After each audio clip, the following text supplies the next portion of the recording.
Hey everybody, and welcome back. Right, well, part 2 of this, and I promise, apart from the beginning bit, there won't be as much waffling as last week, because I was finding so many things that intrigued and puzzled me last week that, as I saw when I put the video together, I spent a lot of time sort of in silent pauses. Alright, so I've ordered some parts for this. Particularly ignition parts, which I'll show you about in a minute, and hopefully they'll come over the next few days, so we'll be able to get those fitted. Now, I've spent some time boning up on both the Rocket 3 and looking at this, and this time of course I haven't filmed me looking at it, so there'll be a little bit more activity. And I've solved a few problems, a couple of things which were pretty obvious, but for some reason I hadn't thought of them. Anyway, I'm waffling again. What we're going to do to start with is show you some stuff I actually filmed last week, but it would have made the video too long, so we're going to start off with that. It's about the lubrication system and what have you.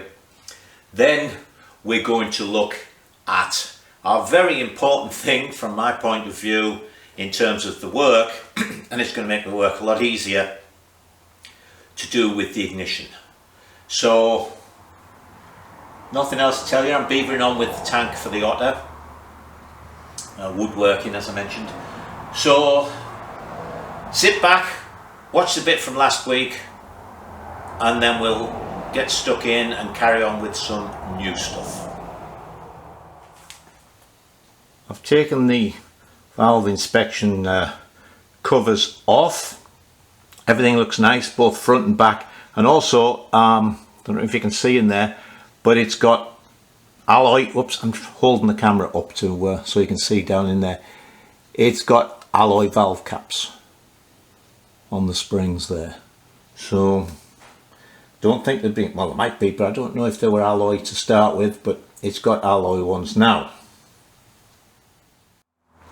Alright, this is a little difficult to see, but we're looking inside the filler on the top of the tank. See that? Can you just see there's a tube there with a hole in it?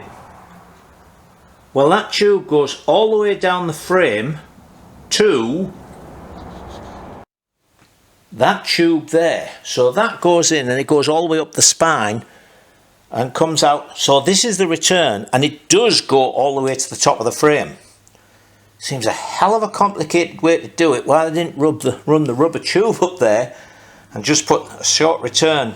Anyway, so there's that. But I've also found, hold on, another little tube coming off near the bottom. Now, who knows what that is? Does this tube at the top go down to the bottom as well? And is that the take off for the rocker feed? Or, hang on, I don't like moving it about like this, or does that one have a little T-piece that goes to it for the rocker feed, as it is the return? I don't know. I'm going to see if I can put some air on that one at the bottom, find out what happens.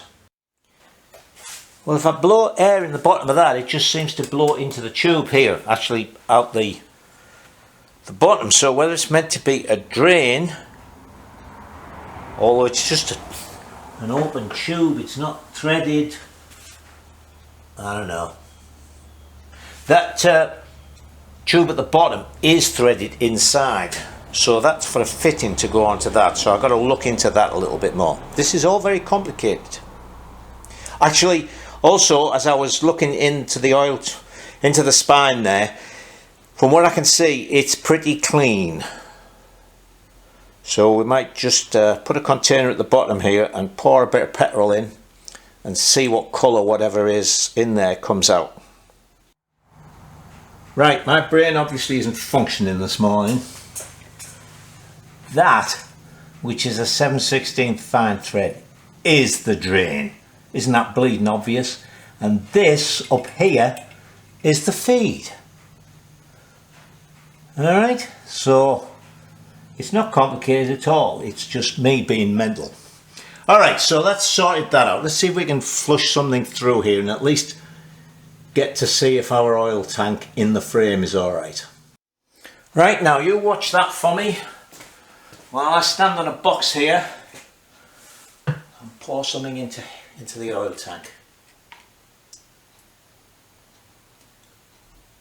Or what passes for the oil tank.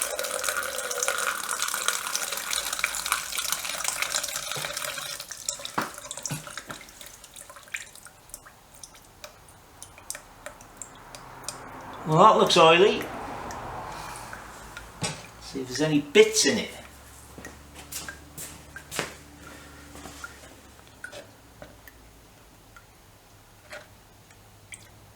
Yeah, there's bits in it as well.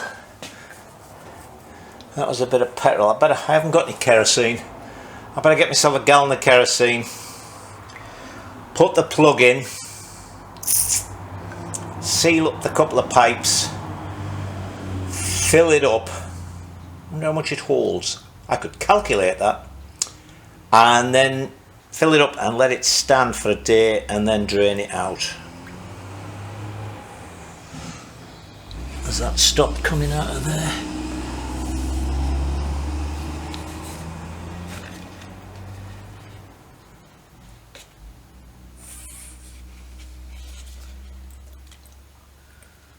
Actually, it's maybe not bad. Just give it a good flush out and it should be alright. Okay, let's look at other things. Alright, moving on with the lubrication system. After my little mental aberration with the feed to the engine and the drain down at the bottom end, I looked at the lubrication chart. It's a great drawing of it, and on the Rocket 3, this is a Rocket 3 oil cooler. It certainly looks identical to the one in the illustrations. The road bike has it mounted here,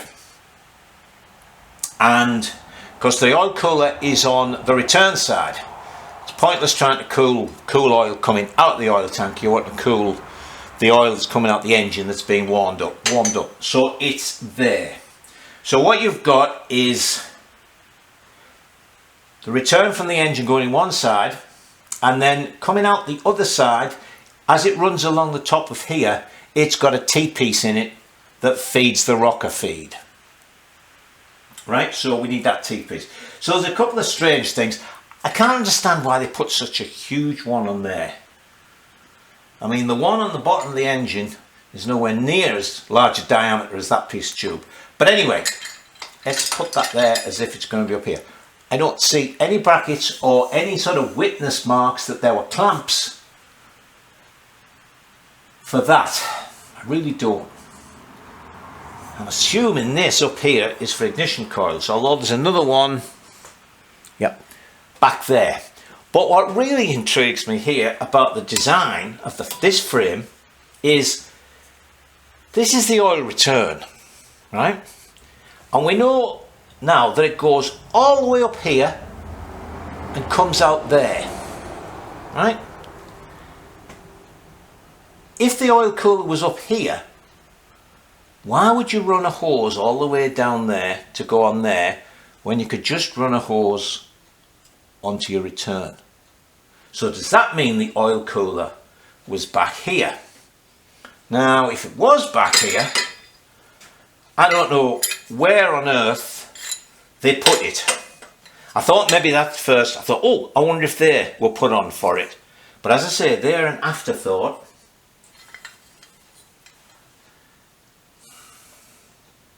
Fitting. Well, notice it's wider there. It isn't wider than the footrests. Would it go in there? Is that where they put it?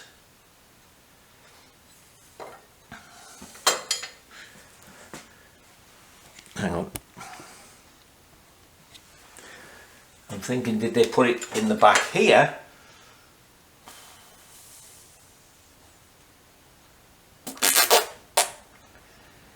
I mean, if it was in the back here, it would be a lot closer for the return of the engine to go into there and for this to come out and go into there. Then you could just have your T-piece and run as it would normally be the case, on, well, on most bikes, not on the Rocket 3 apparently. You just run a hose up to your rockers. But again, there are no mounting points. I have no idea what these two things are for. Don't see any mountings in the saddle, and as we know, the saddle has a piece that goes across there. Oh, they stole my Notaha idea. That's nicely made little alloy bungs pressed in the end there. Alright. Other thing is, I've decided that really we should just mount the carbs flush on here. We're obviously trying to get the bike back to the way it was. That's how they wanted to do them. We would have had to buy mounting stubs and everything to fit the gantry on, and it would have been a slightly tight fit. But all I've got to do is get some cables. The other thing I found is that, sort of being a later engine, all the nuts and all the threads are unified. So these four that were missing here were 1/4 inch UNF. But the one on the drive side on the exhaust rocker box here, the threads are stripped. It's been drilled out, but no threads were put in. So we'll probably, I'm hoping it's been drilled out to a size I can helicoil, and we'll put a helicoil in for 1/4 UNF and keep everything standard. Right, so let me press on looking at things. Oh, also, I have a full parts book. As I said, the parts book I got really only did the engine. So I looked on my full parts book and got part numbers for the front brake cable and the clutch cable and stuff like that. Right, a bit more detective work. You remember me mentioning this hole. There isn't one on the other side. Wondering what it was for. Well, looky here. There are two round holes, sort of hose-sized holes. That's the two slots where those lugs, or ears or whatever you want to call them, on the top of the frame go. But I'm wondering if the oil cooler was in the seat hub. Oil lines go in, and oh, I don't see why they only did it on one side. This is an air scoop, or at least an air hole to let cold air in. But I don't see how they've mounted it.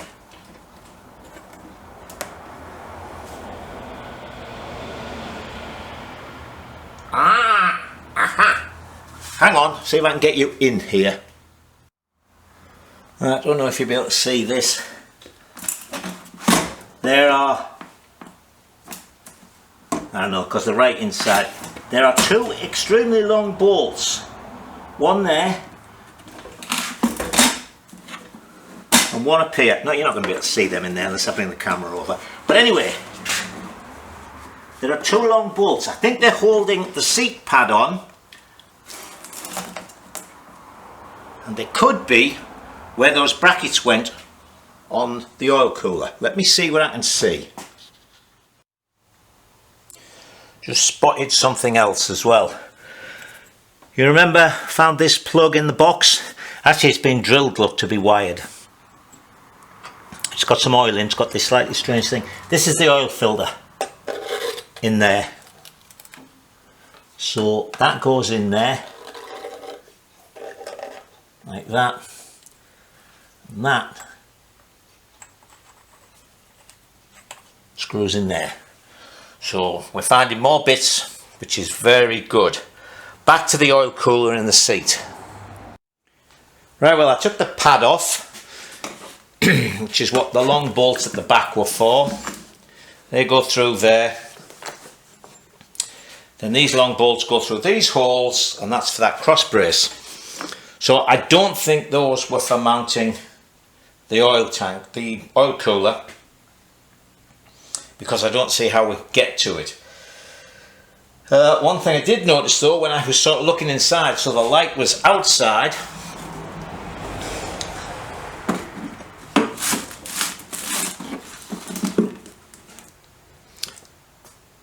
Can you see it? Yeah. See that there? When I first noticed it, I thought, aha! I was wondering why there was no outlet for the air going in this side thing to cool the oil cooler.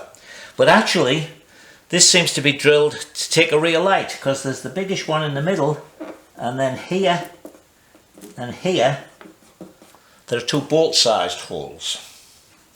So again, whether this was just something they sold and they put it on the bike, I don't know.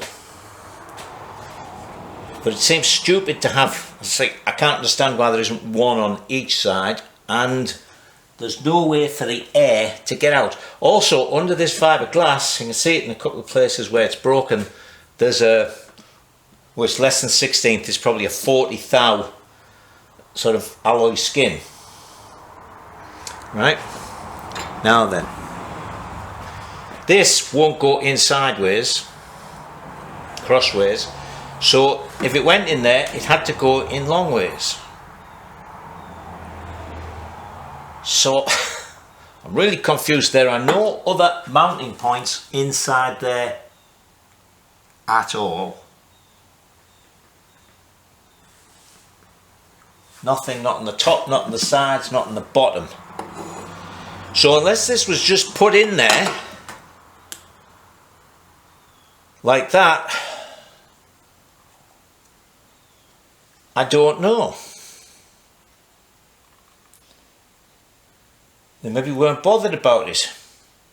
I mean, it's not like it's a scrambles bike bouncing up and down. We'll have to leave that in abeyance while we look at everything else. Also, we might be getting a bit long on this video. Right, now let's press on and show you something which I'm really pleased about. You remember this here thing, which puzzled me amongst other things, because, as I said, there should be a hole with a taper, and then at the bottom a 1/4 inch thread, and that's where the drive for the cam and the auto advance goes. Showed you all that. But we had this, and this puzzled me, and I couldn't understand what it was. And then it struck me that up on the handlebar lever there's a little, what looks like a choke lever, but on it it says start and run. And I was suddenly thinking, wait a minute, I wonder if they put a race magneto on this that sort of didn't have auto advance, like the old Lucas K2Fs and things like that, where you used to retard it to start it and then you would put it to advance for running. Because there's a manufacturer here, I think they're still on the go, who used to make a thing called the Joe Hunt magneto, and he made them for Harleys and all sorts of things, and actually Steam Shop tells me that the company made them for drag races and all sorts of things. But they made them for Triumph and BSA twins, and they were absolutely horrible. Well, I mean, they maybe worked perfectly, but the way they made them was, you can imagine that cover on there, on say a Triumph twin, it went on, it bolted on there, and it was like this great big, God, it was about 3 inches sticking out, about 4 inches long and 3 inches wide, this great big thing bolted on there. But I thought, wow, I wonder if they fitted one of them, and because it bolts to the cases, the drive just went in there. So I looked at Joe Hunt, I couldn't find one that they made for the triple, and the ones for the twins actually went into the taper. So I got out, where is it? A big slotty screwdriver thing, and adjusted it so it would fit in there. I was going to put the impact wrench on it, and I thought, no, let me just try with the ordinary ratchet first. And this thing moved. It actually screwed out, as I thought it had to be. And somebody has made, see that? They've made a little taper, threaded it, 28, UNF and put a slot in it. Now I don't know if the slot was in to put that in or whether this was a custom made thing to drive a magneto, but whatever. Huge sigh of relief, because that means I can just put an ordinary set of the triple points and everything like that on. So I had a points plate, but I've ordered a cam for it. I've ordered a new set of points, a condenser pack, and we didn't have coils, ignition coils, all that stuff, so we are ready to go with the ignition on that. So until they come, we can't do any more. So let's have a look at the carburetors. Now, when I showed you these before, when I'd first dismantled things, I said I was going to have a word with Judd because I wasn't sure what to do. But now I've had a good chance to look at them. The gantry barely fits in there. But I'm assuming that because they made this plate to mount the carbs directly, then that's the way they were. And we're supposed to be building the bike to the way it was. Ignition notwithstanding. So I've taken one of the carbs off the gantry and checked to see if it fit, and with its little Tufnell insulator there's space and everything. So what I'm going to do is I'm going to put the 3 carbs on separately without the gantry, because I think that's the way they should go on. So as I say, I needed that, so I've had to make up, I've just made 2 at the moment, some mounting studs. So they drilled this as well to 5/16 fine. The actual head is 5/16 coarse for the end that screws into the head, and 5/16 fine for the nuts for the carb. So they've just done it 5/16. As you've seen before with the Amels, you can't put a bolt in. In fact, to get this nut, to get the nuts off, you've always got to slacken it off, and you generally find, well, in fact you will find, the nut gets to here before it's come off.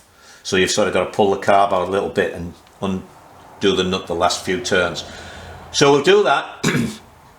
I've looked at the cables. Now what I'm going to do is, I'm assuming also that being a race bike, they didn't need the slides for the warm-up. They've all got the ticklers. You could get this started, you could warm it, you know, you're not going to go out into a race with a cold engine. So they might have had the slides on, but I don't see the point. So what I'm going to do, I haven't quite checked yet, we'll look at that in a minute, is I think the air cables will work fine for the throttle. So I've got the 3 short cables and the triple barrel thing. I've ordered 1 shortish cable to go up to the handlebars. We're just going to use the cable set up for the air slide for the throttle. That should work fine, I think. So that solved. Right, let's oh, actually I'll show you the rather unusual way the slides were moved. You saw that they were on that gantry, but they have a rather interesting system to make it work on the gantry rather than on cables. So let me show you that. Here you see the carb on the gantry, and you'll notice, as I say, that the one cable pulls the gantry and that pulls that like that.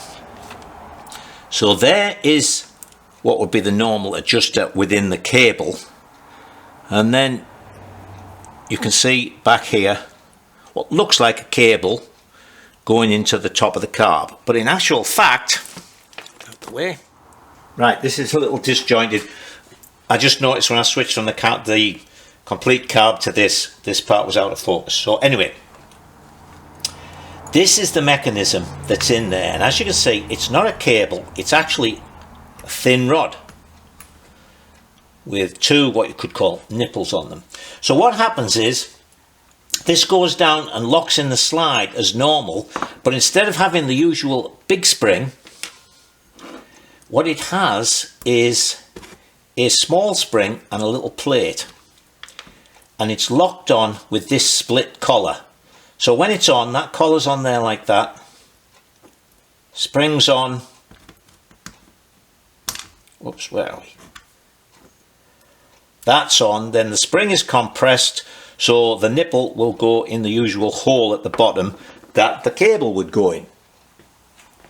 And what you do to get it out is you let me think, I can't remember now whether you pull up or press down, but anyway, you compress the spring and you're able to pull that slotted collar off. I know I was pushing it the wrong way for ages. There we go. And that comes off, and then you can get it all off here. So all we need to do, because under there's the normal needle and the normal needle clip, is we've got to get ourselves 3 of the normal springs, which are on order. Well, actually 2 of them are on order. They only had 2, but luckily I had an extra new one laid about. So we just convert that to ordinary cable and spring pull. Right, then I'm pressing on with little jobs. I've made a plug for the bottom of the tank, and I've filled it up with kerosene, and if you can see, it's to there. This is on the feed line out to the bottom of the tank. So I filled it up with kerosene, so it's, you know, well up there. We'll leave that to just soak a little bit. It looks pretty clean, so I think that's going to be okay. I have also made the 6 studs for there, so the Loctite's just hardening up on them, and then we'll do that. Now, some of you may have been surprised last week when the video suddenly appeared again. Well, when I got to read some of the comments during this week, I found that it had sort of appeared in a little letterbox. And funnily enough, usual thing with computer programs, it upgraded itself, you know, it downloaded an upgrade and everything. And then when I started to do the video, it said to me, you know, I don't know, the format isn't the same as this. Do you want us to set it right? It had never asked that before. So of course I said yes. And then I get a comment to mention that it wasn't viewing the same. So I redid it, and when it asked me that, I said no, leave it alone. So anyway, that was it. But the one thing is, although I'd read all the comments up to them, I thought it would keep them in my sort of YouTube makers part, but it didn't. Now, one chap did mention that he had information for me, so if you could post your comment again, or for any of you who want to send me stuff, my email is mike@britanniamotorcycles.com. all right, so I didn't get a chance to answer the ones that disappeared, so we'll go from there. Now I've flushed out the oil tank, or the spine I should say. I've put my a hose on for the feed from the bottom of the frame to the feed to the oil pump. This is the large diameter one that's going to come up for the return, and I'm trying to think now about the oil cooler. I put the tank on to see if I could mount it at the front and check to see where it would be from lock to lock. Oh, pardon me. And I'm glad I put the tank on, because the one thing it shows is it absolutely did not have the carb gantry on, because the carb gantry were right at the bottom of the tank here. There's a little cutout which seems to be for the cables, but I don't think the gantry would have gone into it. So I'm glad we chose to put the carbs on.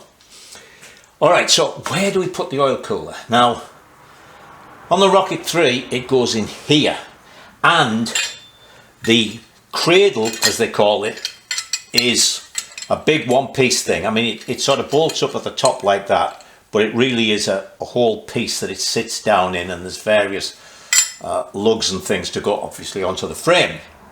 So although that is the right, or should I say the original oil cooler, these are not the original brackets. So why does it have these brackets? Now, it won't fit in there. I could put it out here, but then I have problems with these. If I could turn them round, wouldn't be so bad. But these pieces here, I'm pretty sure are one piece with this, and I've just had a spanner on these and they do not want to move. I'll give them a soak with some Croil, But I can't see the point in putting a hex on there if these things don't screw out, because if they screw out I could make a couple of ones with bends in to come round like that. See, I can put it on, God, I can't remember which way it was on the, I could put it on that way, but you see that there's still point right there. It'd be difficult to get the curve. We might go, hang on, because this isn't in the centre, is it? How is that centred?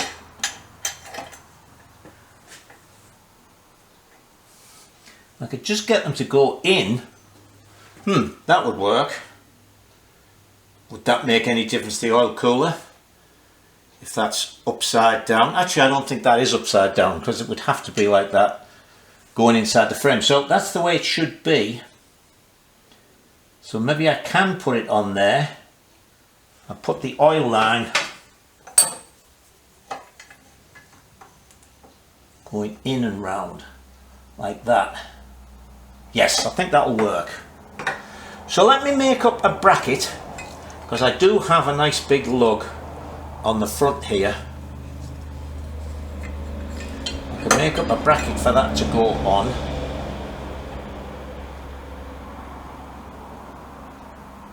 Put some rubbers inside here to rubber mount this.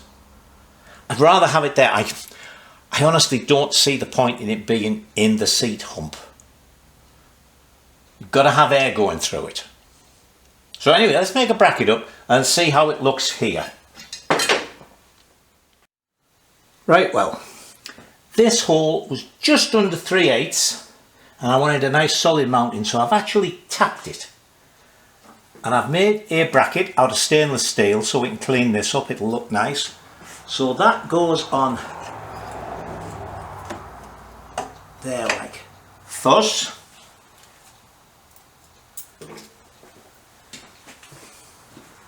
Then this on there goes in there.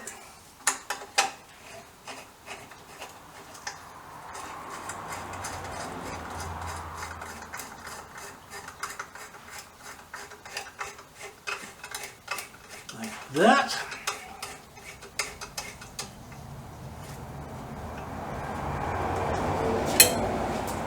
When that's tightened up, see, we can put a nice lock washer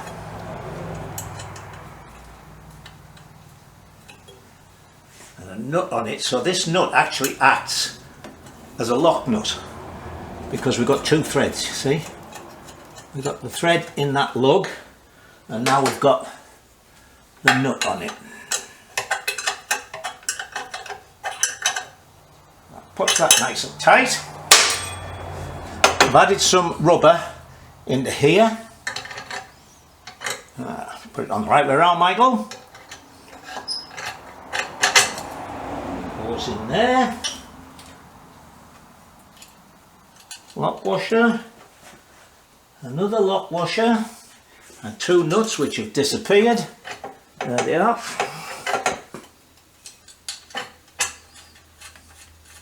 And still have to try with the fairing, and I think that clears everything.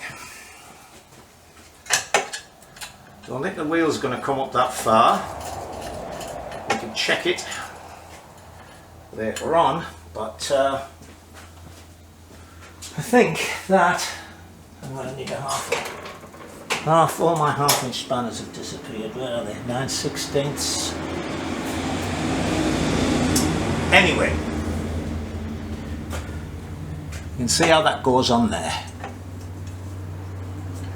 And then hopefully, see, we can, as I say, we can run those hoses off that. Oh yeah. And that'll go into there and up over the top of the engine. So, and as I say, that's on one lock, that's on the other lock, that's miles away. And this, what have we got here? That much travel. I think we'll be alright. I think we will be alright there.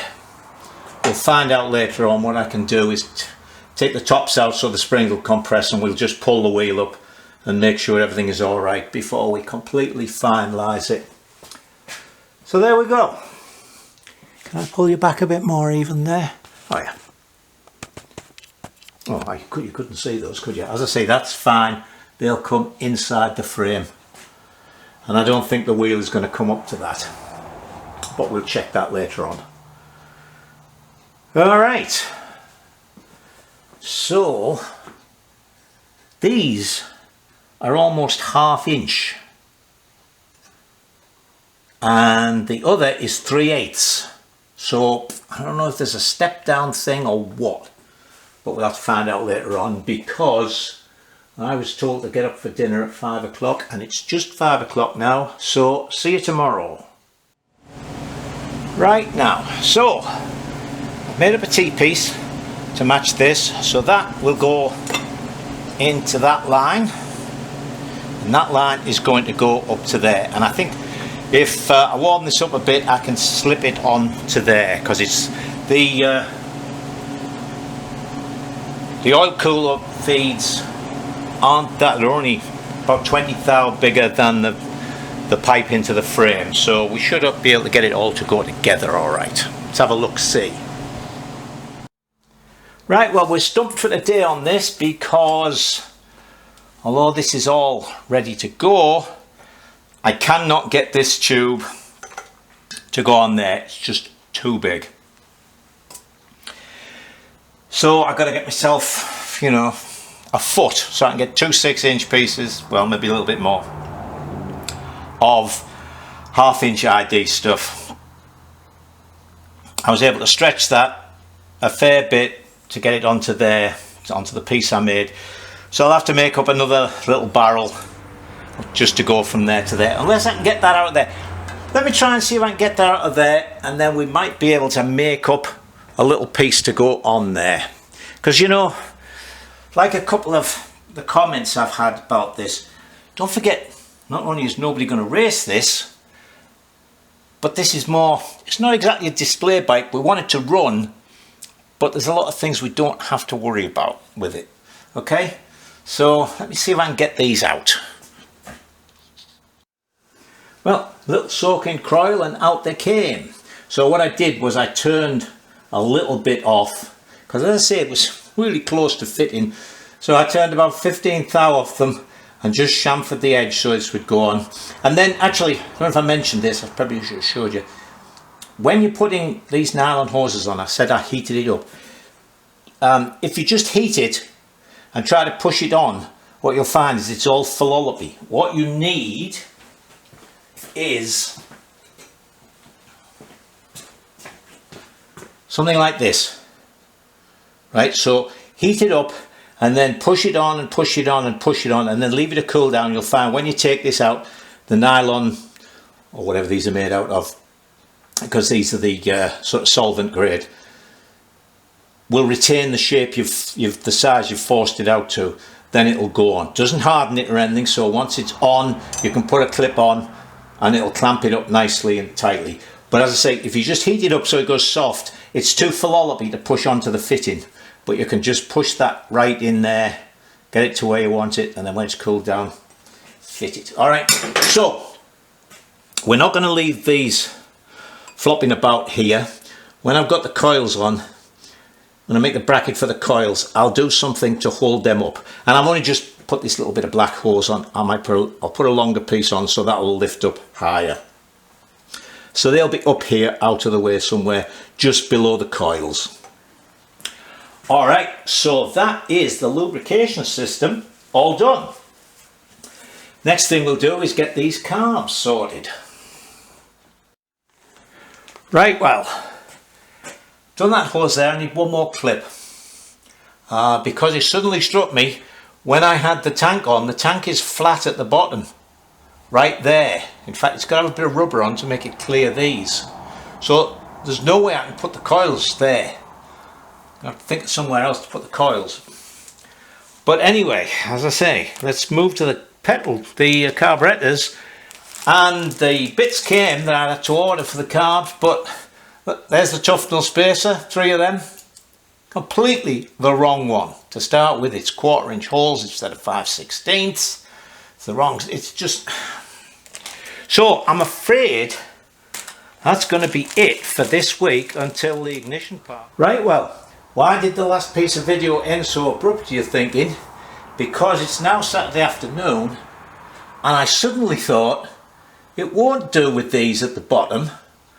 I'm not sure what passage through the oil cooler the oil goes, but you know, I spent enough years explaining to people in refineries and stuff about pipelines going over things. It comes in the bottom and it just fills this up, then it'll come in, it'll tend to spill along the bottom and straight back out again. I could end up with 3/4 of this just air. So, and I noticed I looked at a couple more pictures and it's always at the top. This way, of course, it's got to fill the whole thing up basically before it can go out the other side. So I was then worried that I wouldn't be able to get the pipes on. So what I've had to do is just slightly shorten these. I thought I might have to put a bend or something in them, but there's just enough room. Just turned this upside down in the bracket I'd made for it to fit, and it goes under the tank. That's fine. It's not crimping here. Still got lock to lock. Still got, there's only 7 inches of fork here. So I would think 6 inches is going to be the maximum amount of travel on a pair of road racing forks. So of course the wheel travels parallel to the way the forks are going to go. So there's 6 inches. We've got plenty of space when the suspension's compressed. So there you go. That's better. Alright. So now I really am going to finish the video off. There's like a minute of video after I say goodbye, just showing that it's not only the deer that eat our apples. But anyway, until next week, stay safe and enjoy yourselves.